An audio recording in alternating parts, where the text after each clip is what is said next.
Thank you so much, Ruki, and welcome everyone. Good afternoon. S- Okay, so you're all welcome to the orientation for the 2025 Ethics Challenge. This is the eighth edition of the competition, and we're really delighted to have 31 schools participating this year.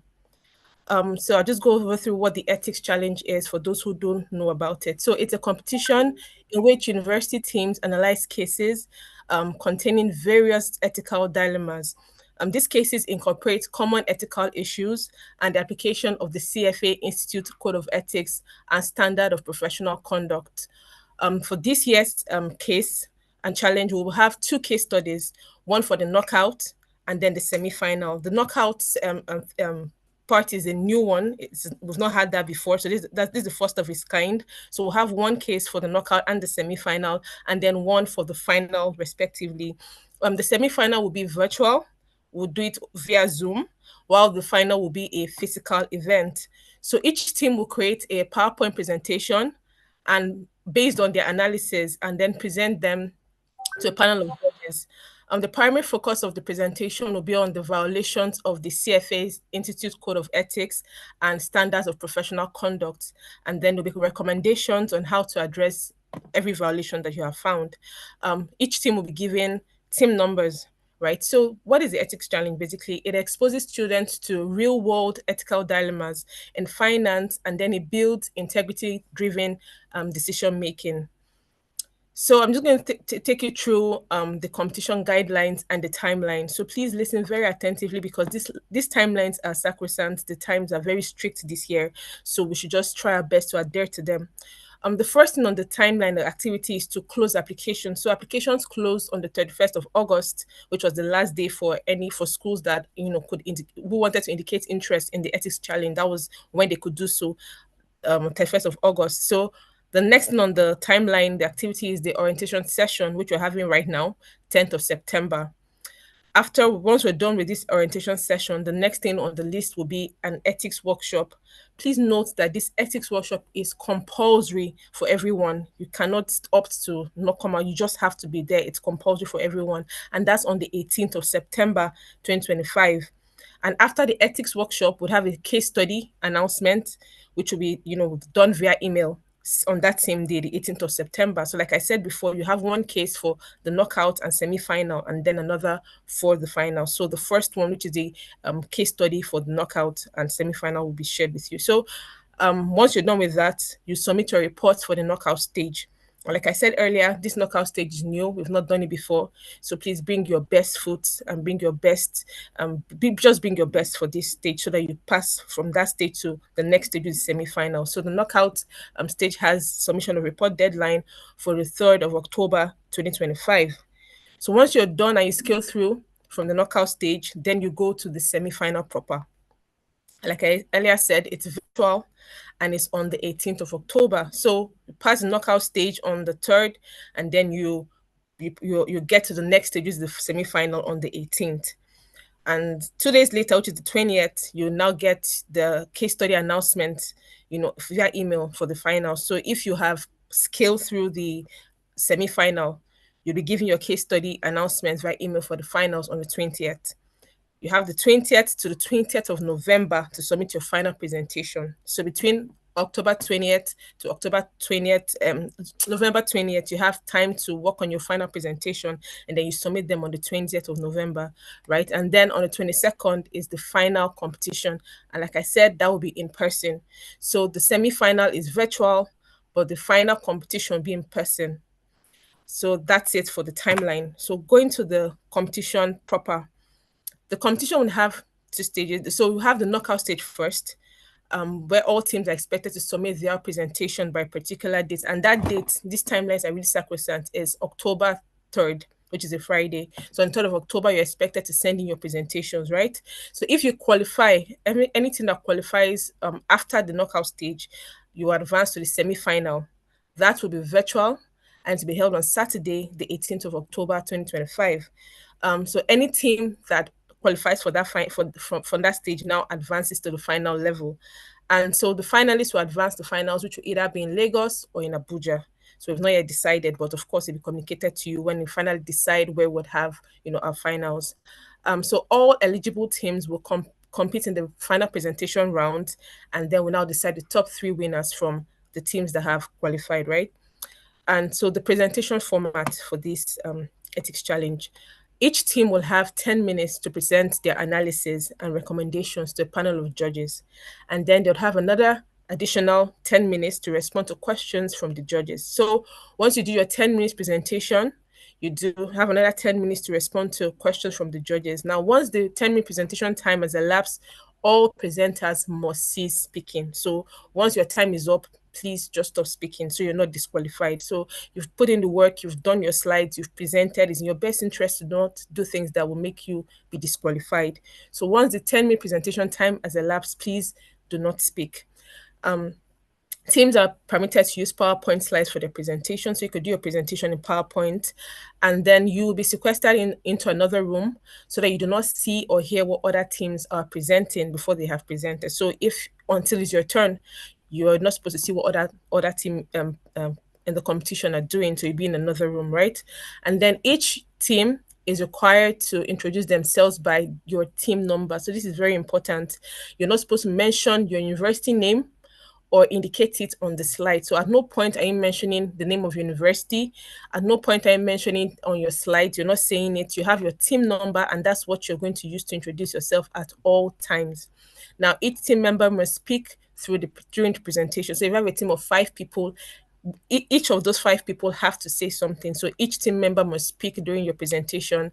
It's recommended that the speaking rules is distributed equally. So it's not like you just have one person who's just the star of the show. No, everybody should have equal opportunities to speak and air their views, right?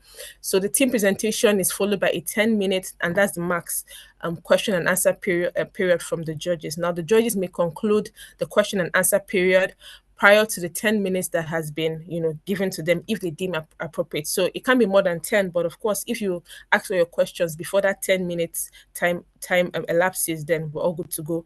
And now only the judges are permitted to ask questions. So you're in the competition, you're not to ask questions. The questions are for the judges.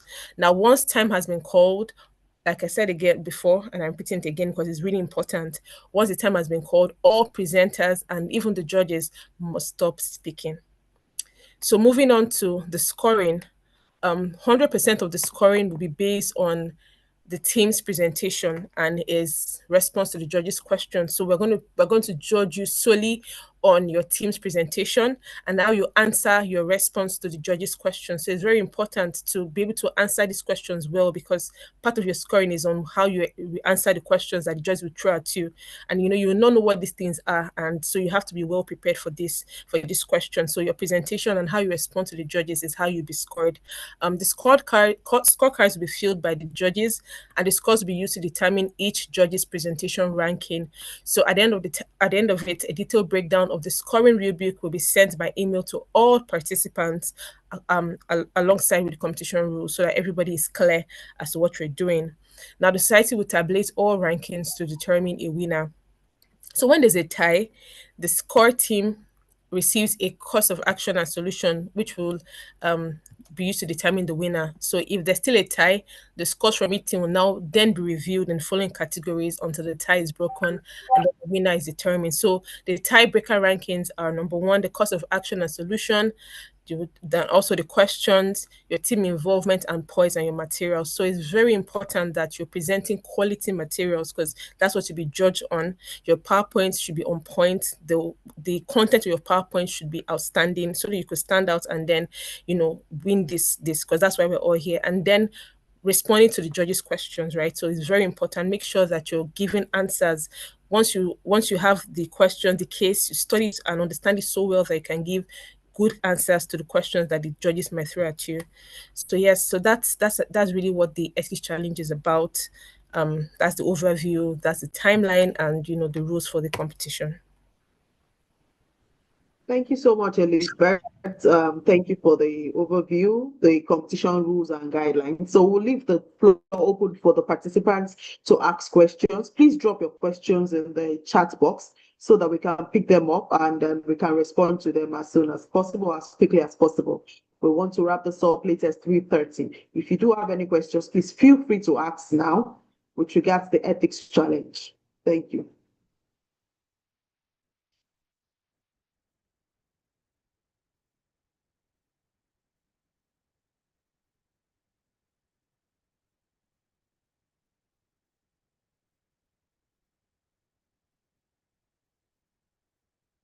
Okay, so it's assumed that we're all on the same page, and that means No, we okay. I are can. still typing. I'm still typing my question, please. Okay.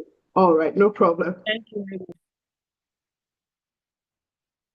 much. There's a question that says, can we get the Word document that was used by the presenter? That's just an overview for us. We will give you the timelines will be dropped for everybody. So I believe you don't need Word documents. This is just the guidelines for us, but we'll give you the timeline. And I believe it has been communicated via email. If not, it will be communicated via email. Okay, somebody said, are there past winning presentations we can learn from? I believe if you go to the CFA Institute website, there are ways and materials for you to study with regards to the ethics challenge. For your TIS president, please reach out to your TIS president. I believe all schools here have TIS or SFCs involved, and their presidents have been given materials that can also help you out. So please reach out to them and then get those materials from them. You can also get them from the CFA Institute. We would also be sending to the participants the CFA Institute Code of Conduct. It is compulsory we send it to you. So please, any email you get from us, read it very well, because I know that my comms person does that. You see the link to the code of conduct. Click on it, read the information, read what is stated there. So all emails are important because these informations are being sent regularly. So please do the due diligence of that. Another If question I, here. sorry, can you hear me? If I can add to what you just said, so unfortunately for the ethics challenge, we do not record the sessions because of the case studies. The case studies are not usually publicized. It's just strictly for the purpose of the competition. So we are not allowed to broadcast it. That is why normally we would have sent links to session recordings. For the research challenge, for instance, we have recordings on a YouTube channel or even on CFA Institute's portal. But for ethics challenge, you would hardly find such recordings of past presentations because of the privacy of those case studies. But of course, what we normally do is that we compile all the resources we can find. If you look at the email that was sent, which and we'll keep sending again after this session, apart from sending the case studies and the code of conduct and standards, we'll include a link. There's some short explainer videos on ethics that really breaks down the codes. So we'll also include that, and as many useful materials as we can find to help you prepare. Go ahead, Bouquet. Thank you. All right. Thank you, then. So somebody asked there, is it 5 team, each of the 5 teams? It's actually 4 team members. Your FA is the 5th member of your team. We have 4 participants, 2 males, 2 females. It is believed that it is understood that the 4 of you must speak at this competition for the semi-finals. If your team does qualify for the semi-finals and the finals, those 4 team members must do the presentation. So there's no lead team member or something like that. All the 4 of you must participate. For research, we've not started research. This particular orientation is for ethics challenge. We would get to research challenge when the time comes. The first case study will be sent immediately after the ethics workshop. Why do we have an ethics workshop? Is for you to understand properly and better how to answer your questions. It's going to be facilitated by one of our charter holders. She's a renowned facilitator for ethics, and she will be taking it just an hour program next week on the 18th. So it is compulsory for all participants to attend that ethics workshop so they can know what to look out for, especially with regards to the code of conduct. It's also going to be online. The ethics workshop is an online session. Somebody's asking a question here with regards to the knockout stage. Knockout stage will be the one. Yes. Now, for the knockout stage, we're going to give you one case study. This case study has to be submitted, your own solution, your own has to be submitted latest on the 3rd of October. We would give you a timeline for that 3rd of October. It is schools that submit, will be these case studies that you submit will be graded. And if your team does qualify, meets up to the cutoff, then they would advance to the semi-final. It is this case study that you have submitted, the solutions that you would come and present at the semi-final. So it's just one case study. It is after the semi-final that another case study will be given for the final. So I hope I've answered that question. Please.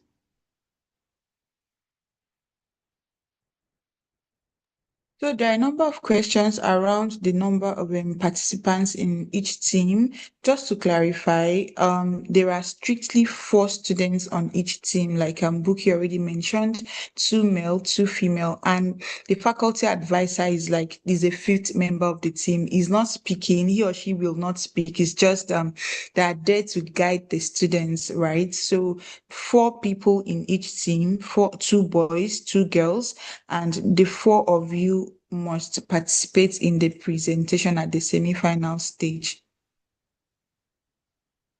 Thank you. Are we supposed to base our analysis on solely on the CFA Code of Conduct? Yes, please. Your analysis are based solely on the CFA Code or Institute Code of Conduct, which would also be sent to you.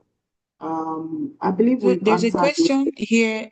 Buki, I'm not sure if you answered this. There's a question from Yusuf about asking if participants would present within 10 minutes or 10 minutes for each member of the team.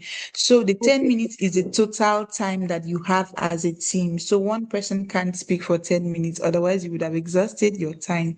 So 10 minutes is the total time. You have to find a way to make the 10 minutes share it, make it go round. So total of 10 minutes, not 10 minutes per person. And then there will be a Q&A after that. Okay, someone is asking how many teams are moving to the semi-finals. Currently, we have 31 universities participating in this challenge, and that 31 university includes a university from outside Nigeria, from Cote d'Ivoire, precisely. So it's not just a Nigerian competition now; it has crossed the borders. So that's 31 altogether. For the submission by the 3rd of October, the marks we're going to be getting for semi-final will be 20 universities have to cross to the semi-final. But if we do not have 20 schools submit before or meet the deadline of October 3rd, it is the number of schools that meet that deadline, because it's a deadline. It's not about because it wasn't 20, so you have to make it 20 compulsory. No, we are all being ethical in this case. There's going to be a timeline for cutoff. If you do not meet that cutoff, then automatically your school does not qualify. The schools that qualify will move on to the semi-finals. So hope I've answered that question. This session is being recorded, and the link to it's recorded and will be viewed on YouTube, but it's a private viewing. The link to it will be sent to the investment club presidents so that they can share it with their team. If you don't have the link, you can't view it. It's not for public viewing. Gloria, please hope I've not missed There out is a anything. there's a second part to the question that is it City Card Yusuf asked, which I just noticed. I'm not sure if you addressed it, but I think Elizabeth addressed it. She asked, secondly, the topics and theme we are working on, will it be shared with us or we determine it ourselves?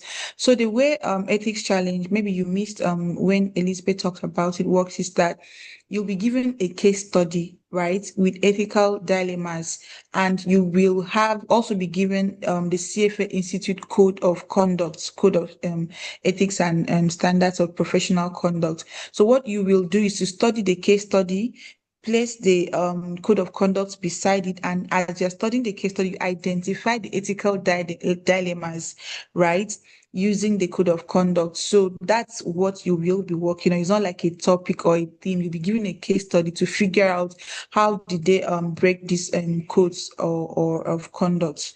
So that's just a summary of how the competition works.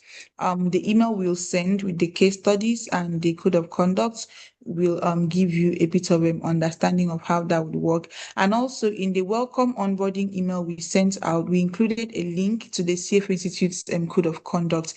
We did that intentionally to give you time to go over that code of conduct document, because we are having the ethics workshop next week, like my colleague mentioned. So it would do you good to take time, read that code of conduct and come with your questions, so that the facilitator, who is a CFA charter holder and an expert when it comes to these codes, can answer your questions. So please, if you haven't yet downloaded and read those codes, please do so. Write down your questions so that by next week you are able to ask questions and get clarity and understanding in any areas that may be a bit confusing for you. Thank you. For schools that do not have investment club, it is noted that we would also drop the link to this recording in the FS group, so that the FS can share it with their participants. That's no problem. So thank you so much. The semi-final is going to be virtual, while the final is in person. Yes, please. I think we've answered virtually all the questions here. Will there be online presentation or just written report before proceeding to? Okay, so for the knockout stage, it is going to be a written report. You need to send it in again by the 3rd of October. A timeline will be given. Maybe it's 5 p.m. in the evening or whatever time that the committee decides on will be stated. So it has to get to us by that time.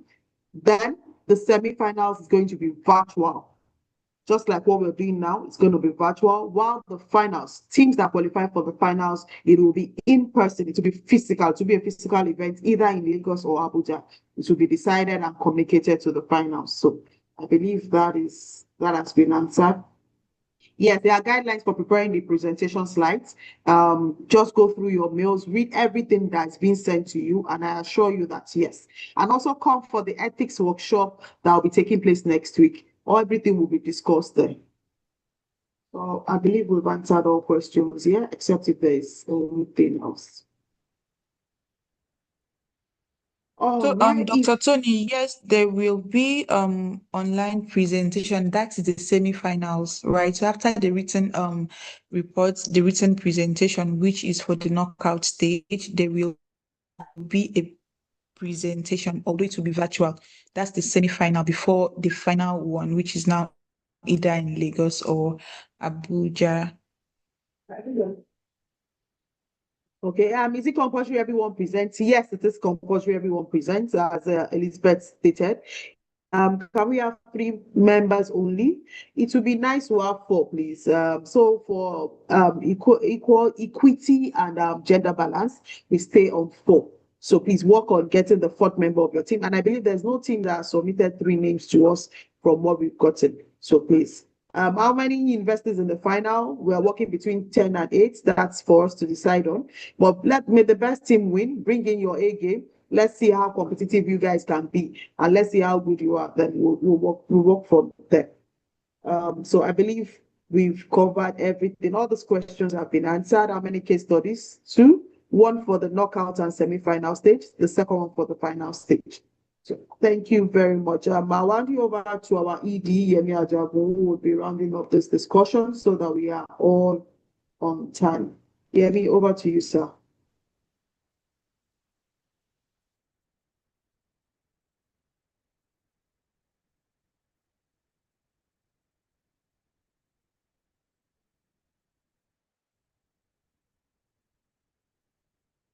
So I believe, Buki, there's a question I see recurring in the chat. Is the knockout stage document in Word or PowerPoint? I believe that should be PowerPoint presentation, not Word documents. Buki, correct me if I'm wrong, but a number of people Yes, are the asking that PowerPoint question. presentation.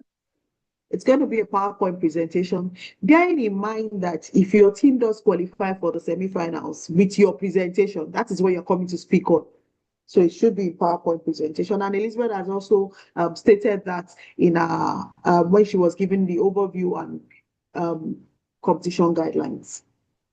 Well, Yemi is not But here. I think Paula, feel free to submit the PowerPoint presentation as PDF if you want to avoid your content scattering. I mean for the submission, the knockout stage. But of course for the semi-final you'll submit as PowerPoint. But for the knockout stage submission, feel free to save your PowerPoint as PDF. That way you are sure that your content is intact and doesn't scatter when downloaded. somebody is saying for those that are not team members but understudy trainees, what do you want us to do with that? I don't understand. What about those that So are the not team competition is only open to the participants, people that have registered for the competition. If you So need to if report your yourself, school or your team is training or having other people understudy you, that's your internal arrangements. But the competition and what we do here is only open to the participants that have been registered for the competition.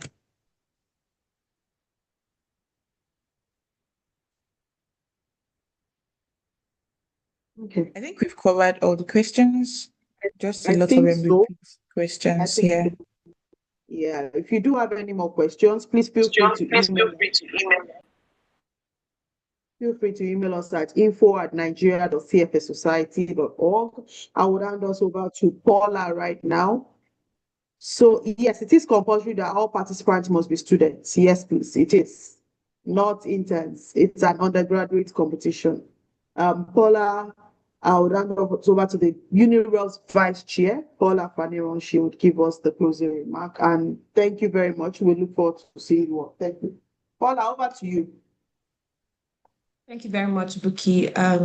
Thank you to the faculty advisors here present and the students also here present. We thank you for your participation. We look forward to receiving all your submissions and going through this entire competition till the end. Thank you, Elizabeth, for also taking the presentation. As announced, if you have further questions or clarifications, please email us and we'll be sure to answer all your questions. Wishing all the participants all the best in the upcoming challenge. Thank you all and enjoy the rest of the day.